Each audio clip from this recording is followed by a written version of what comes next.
Տիկին Պողոսյան, գործող աշխատողների պայմանագրերը նոր հարթակներ մուծելու հետ կապված, արդյոք առաջիկայում գործընթացն ավելի հեշտացնելու կամ դյուրացնելու համար գործիքներ կլինեն, թե արդեն գործատուները կամ հաշվապահները կարող են սկսել այդ գործընթացը։ Ներկայումս գործող աշխատանքային պայմանագրերի մուտքագրման հնարավորությունը արդեն առկա է,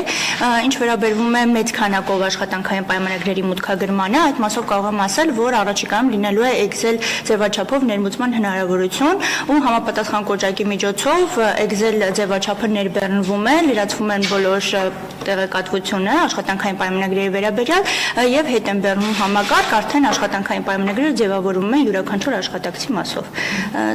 Այդ լավարկումը առաջիկայում սպասվում է։ Այսինքն, եթե հիմա քիչ թվով աշխատողների մասն է խոսքը, կարող են առանձին մուտքագրել, եթե մեծ թվով աշխատողների մասն է խոսքը, կարող են մի փոքր սպասել, մինչև այս հնարավորությունը կլինի։ Նաև այս մասով եւս մի հնարավորություն, որ եթե արդեն իսկ գործատուն ստեղծում է պայմանագիր համակարգում, կարող է մյուս աշխատողների մասով իր ստեղծած պայմանագրի հիման վրա փոփոխություններ կատարել։ Պայմանական, եթե ինքը արդեն իսկ հաշվապահ է ընդունել աշխատանքի եւ այդ հաշվապահի մասով ստեղծել է պայմանագիրը, եւս մեկ հաշվապահ է ընդունելու, ստացվում գրեթե բոլոր դաշտերը միանման են լինել։ Ինքը մնում է փոխի անունը, ազգանունը, վարձատրությունը օրինակի համար, բայց այն հիմնական կարևոր կետերը արդեն իսկ ինքը կարող իր եղածի վրա աշխատելով անել։ Սա եւս մեկ հնարավորություն է, որը ճկունություն կհաղորդի, որ ամեն ինչ զրոյից սկսեն անել։ Եվ նաեւ նշենք, որ գրանցման հայտերից էլ է հնարավոր լինելու պայմանագիր տեղափոխել տեղեկատվությունը, քանի որ ընդունված աշխատողների մասով արդեն իսկ կա պեկում գրանցման հայտեր, համակարգը այնպես է կառուցված, որ այդ գրանցման հայտի մեջի տեղեկատվությունը ինքնաշխատ եղանակով տեղափոխվի պայմանագիր։ Եվ մեր աշխատգործատուներին կմնա միայն համեմատել, թե գրանցման հայտի տեղեկատվությունը, որը տեղափոխվեց պայմանագիր, որքանով է համապատասխանում տվյալ պայն իրականությանը, նկատի ունեմ կարող են դեպքեր, երբ որ պայմանագրի եւ գրանցման հայտի միջև առկա լինի անհամապատասխանություն տեղեկատվությունների մասով, կամ դիտարկեն, թե տեղափոխությունից հետո դեռ որ պայմանադաշտերն են բաց մնացել պայմանագրում եւ արդեն միայն գործատուները այդ բաց դաշտերը շարունակեն լրացնել։ Շատ լավ, այս ընթացքում Տիկին Պողոսյան, ովքեր որ պայմանագրերը կնքել են արդեն իսկ այս հարթակում, ձեր հորդորը խորհուրդը օրինակ այն գործատուներին եղած փորձից ելնելով, ինչի վրա ուշադրություն դարձնել, ինչ հարցեր են այս ընթացքում ավելի շատ բարձրաձայնել, որ կուզենայիք իրենք ուշադիր լինեն այդ հանգամանքով պայմանավորված։ Համակարգում որպես այդպիսին գլոբալ խնդիրներ չեն արձանագրվել, փոքրիկ տեխնիկական խնդիրներ եղել են այն մասով, որ նիշերի քանակ ավելացնել դաշտերի եւ այլն, հիմնականում համակարգը շատ պարզ ու հարմարավետ է ու նաեւ կան այն դաշտերը, որոնք որ պարտադիր լրացման են, այդ մասով նույնպես հուշում կա, թե որոնք են պարտադիր լրացման, համապատասխան դաշտերը թեկուզ եթե սխալ են լրացվում, հաղորդագրություններ են ցուցադրվում սխալի, ինչ պետք է ուղղել եւ կարծում եմ աշխատակիցների համար եւ նաեւ գործատուների համար առավել հարմարավետ է համակարգը այդ մասում։ Կա ինչ-որ հեռախոսահամար, որ դժվարությունների դեպքում կարողանան գործատուները կապ հաստատել հաշվապահները։ Հիմնականում հարցերը ստացվում են մեր թեժից ու համապատասխան մասնագետներին կապում են, որպեսզի հարցերին տրվեն պատասխաններ։ Խոսքը պետ կոմիտեի այո թեժ գծի մասին։ Շատ լավ, անցնենք քաղաքացիներին, ինչ ունեն անելու քաղաքացիները այս փուլում։ Խնդրեմ մանրամասնեք այն հատվածը, որ արդեն իսկ եկամուտների հայտարարման պայմանավորված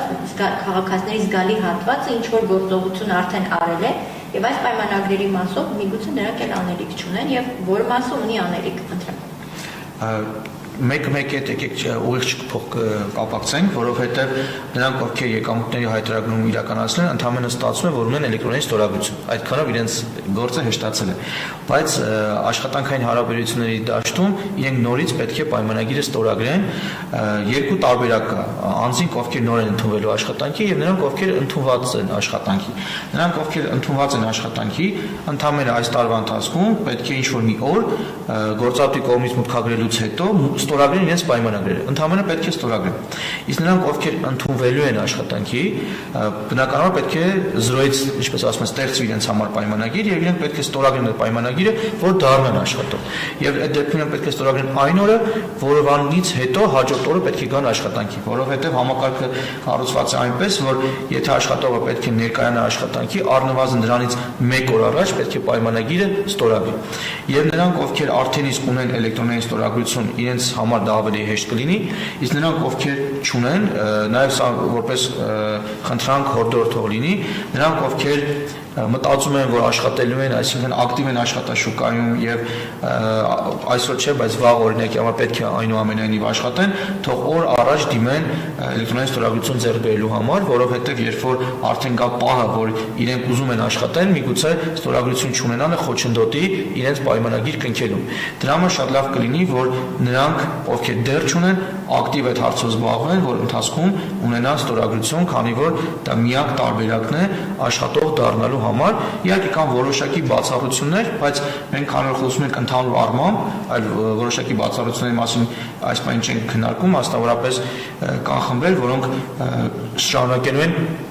այս համակարգից դուրս իրենց հարաբերությունները ծագացնել, օրինակի համար գաղտնի ծառայության աշխատողները եւ այլն, բայց ընդհանուր առմամբ ստացվում է համակարգով է կնքվելու պայմանագրերը եւ անհրաժեշտ է ունենալ էլեկտրոնային ստորագրություն։ Շատ լավ, ես քաղաքացիներից մի քանի հարցեր եմ առանձնացրել, հա սոցիալական ցանցերում այս օրերին ներկայացող, մասնավորապես այն, որ այս շրջանում ID քարտ ձեռք բերելու բավական հերթեր են, օրինակ այսօր արդեն գրանցվում են ապրիլ-մայիս ամիսներին եւ մարտի ընդհանրեն փետրվարին մարտին աշխատանքի ընդունվում, ինչ անի այս պարագայում միջանկյալ լուծումներ նախատեսված են թե ոչ։ Այս պայդրությամբ քննարկումներ չկան որոշակի այլ լուծումների մասով, որովհետև օրենսդրությունը ունի մեկ կարգավորում, այն է աշխատանքի ընդունվելուց պետք է աշխատողը ստորագրի պայմանագիրը եւ պետք է ստորագրի էլեկտրոնային եղանակով։ Շատ լավ, հաջորդ հարցը վերաբերում է քաղաքական պայմանագրերին, արդյոք այս պայմանագրերը եւս նոր հարթակով նոր գործիքակազմով են անցնելու։ Ոչ, որովհետև այս հարթակը նախատեսված է միայն աշխատանքային պայմանագրերի համար, հետևաբար թե քաղաքական պայմանագրերը, թե կամավոր աշխատանքի մասին պայմանագրերը, թե փորձնակի, թե աշակերտի որևիցե պայմանագիր չի արտացոլվելու այս հարթակում։ Հարթակը միայն աշխատանքային պայմանագրերի համար է։ Շատ լավ։ Մյուս հարցը վերաբերում է այն օտարերկրացիներին, որոնք Հայաստանում են գտնվում եւ աշխատում են հայկական ընկերություններում, գործատուները այս պարագայում ինչ անեն, օտարերկրացիների պարագայում ինչ լուծումներ են նախատեսված։ Լուծումների մասով ասեմ հետևյալը, օտարերկրացիները, ովքեր Հայաստանի Հանրապետության տարածքում են գտնվում, ընդհանրապես պետք է ձեռք բերեն MID, որը պետք է ընդհանրապես մոտենան իրենց օպերատորներից որևիցե մեկին եւ դիմեն MID ձեռք բերելու համար, եթե Հայաստանում օրինական կացության իրավունք ունեն։ Այսինքն իրենց մասով խնդիր առկա չէ։ Խնդիր կար, որը եւս լուծվել է 2020 թվականի դեկտեմբերի 25-ի դրությամբ, երբ որ ընդունվեց կառավարության համապատասխան որոշումը, որ ուժի մեջ արդեն հունվարի 1-ից, խոսքը վերաբերում է ԵԱՏՄ քաղաքացիների, ԵԱՏՄ անդամ երկրների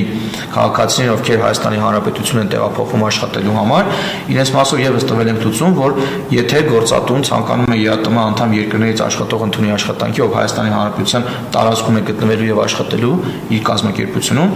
ստեղծում է աշխատանքային պայմանագիրը այդ հարթակում, որ on-line հարթակում, որի մասին մենք հիմա խոսում ենք,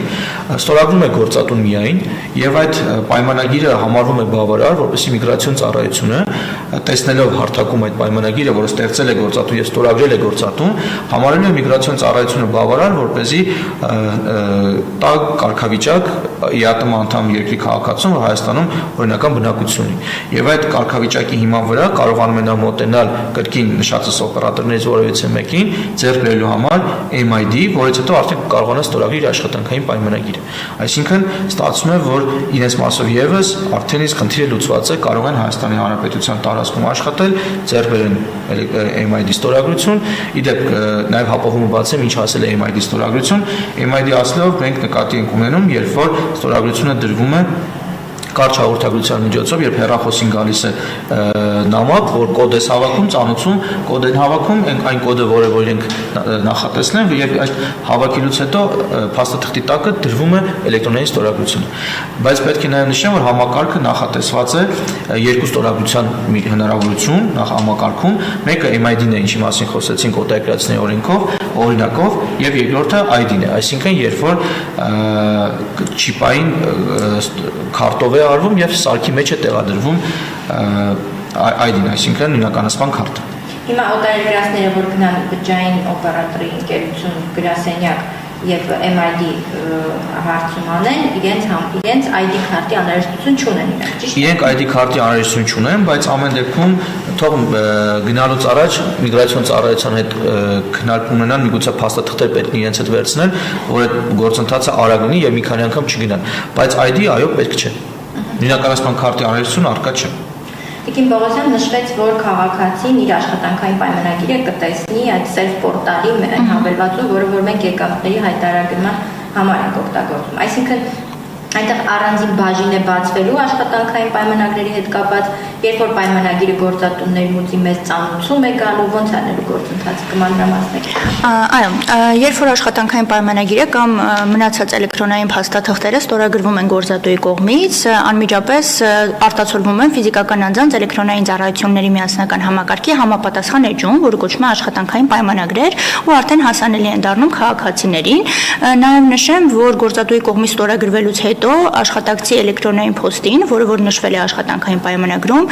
ուղարկվում է ծանուցում այն մասին, որ առկա է աշխատանքային պայմանագիր եւ անհրաժեշտ է ստորագրել այն։ Եվ աշխատակիցը համապատասխան էջում կարող է դիտել իր աշխատանքային պայմանագրերի մնացած բոլոր էլեկտրոնային փաստաթղթերը ու համաձայնության դեպքում ստորագրել։ Ու նաեւ նշեմ, որ աշխատակցի կողմից ստորագրելուց հետո նույնպես գործատուն ստանում է ծանուցում, որ տվյալ աշխատակիցը արդեն ստորագրել է փաստաթուղթը։ Այն քաղաքացիները, որոնք իրենց եկամուտները այս կամ այն պատճառով չէին հայտարարել, թողել էին ինքնաշխատ եղանակին, հիմա ուզած-չուզած պիտի այս հավելվածը ներբեռնեն, հա, այդ mobile ID-ն ունենան, որպեսզի կարողանան այս գործիքակազմը անցնել։ Շատ լավ։ Մեկ այլ հարց եւս,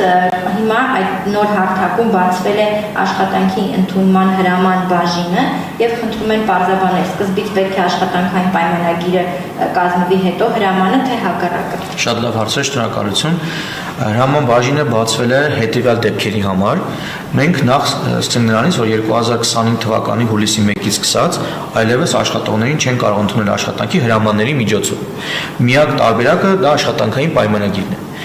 Իսկ հրամանը թողնվել է միայն այն դեպքերի համար, երբ որ աշխատողին ընդունել են գործատուները աշխատանքի մինչև 25 թվականի հուլիսի 1-ը հրամաններով, չէ՞ որ մինչև հուլիսի 1-ը կարող էին ընտրեն հրաման տարբերակը, ոչ թե աշխատանքային պայմանագիր տարբերակը։ Հետևաբար, եթե պայմանագիրը չի կնքվել, այլ հրաման է տրվել, որ քաղաքացին դառնա աշխատող, այդ դեպքերի համար է նախատեսվել, որ այդ հրամանները մուտքագրվեն համակարգ։ Այսինքն ոչ թե պետքա պայմանագրից բացի հրաման տրվի, այլ ընդհանրապես հրաման տարբերակը պետքա լցվի հարթակի մեջ միայն այն դեպքերում, երբ որ կողմերի միջև հարաբերությունների ծագման փաստաթուղթը հրամանն է եղել։ Պայմանագիրը չի եղել։ Եթե պայմանագիրը չի եղել, իսկ եթե այն դեպքերն են եղել, երբ որ եւ պայմանագիրը ունեցել եւ հրաման են տվել, այդ հրամանները համակարգ չեն ներբեռնվելու։ Միայն ներբեռնվելու է պայմանագիրը։ Իսկ եթե այն տարբերակն է, որ միայն հրաման է, ինչպես նշեցի, միայն այդ դեպքում հարթակ կմուտքագրվի հրամանը։ Շատ լավ, եւ մի հարցեր այդ հարթակում փաստորեն առանձին տնօրենի համար պետք է լիազորություն բացվի, որպեսզի նա եւս ստորագրի, թե օրինակ գլխավոր հաշվապահի ստորագրությունն է բավարար, թե տնօրենի պարտադիր է։ Տնօրենը պարտադիր չէ, տնօրենը ուղղակի որպես գործատու է պայմանագրում ռեկվիզիտային հատվածում պարտադիր երևալու, այսինքն երբ որ մենք տալիս ենք նախաբանը, որ գործատուն իդեմս եւ աշխատողը չէ, նախաբան կա, այդ նախաբանը միշտ գրվելու է գործատուն, բայց միշտ չի, որ հենց գործատուն է ստորագրելու։ Դա արդեն որոշում է կազմակերպությունը։ Գործատուն է ստորագրելու, թե օրինակ իր հաշվապահն է ստորագրելու, կադրավիկն է ստորագրելու, անգամ հնարավորություն կա, որ կարող են փոխանցել դա սպասարկող կառույցի կազմակերպության միգուցե իրենց աշխատանքային պայմանագրերի կնքման,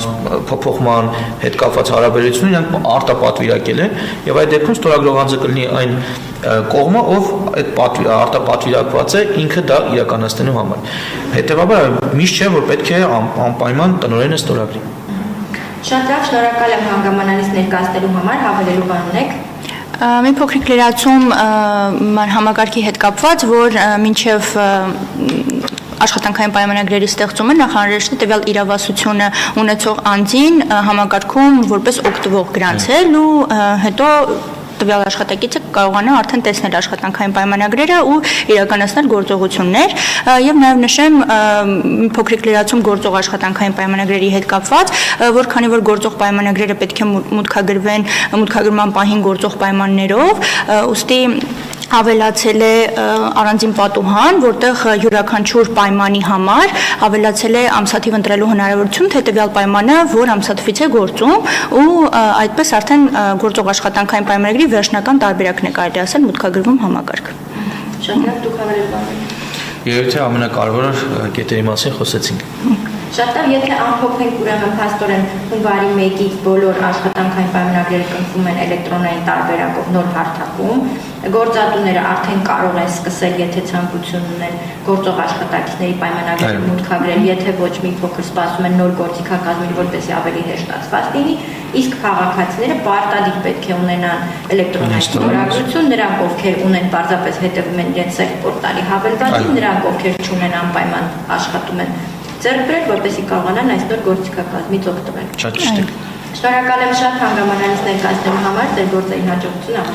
Շնորհակալություն։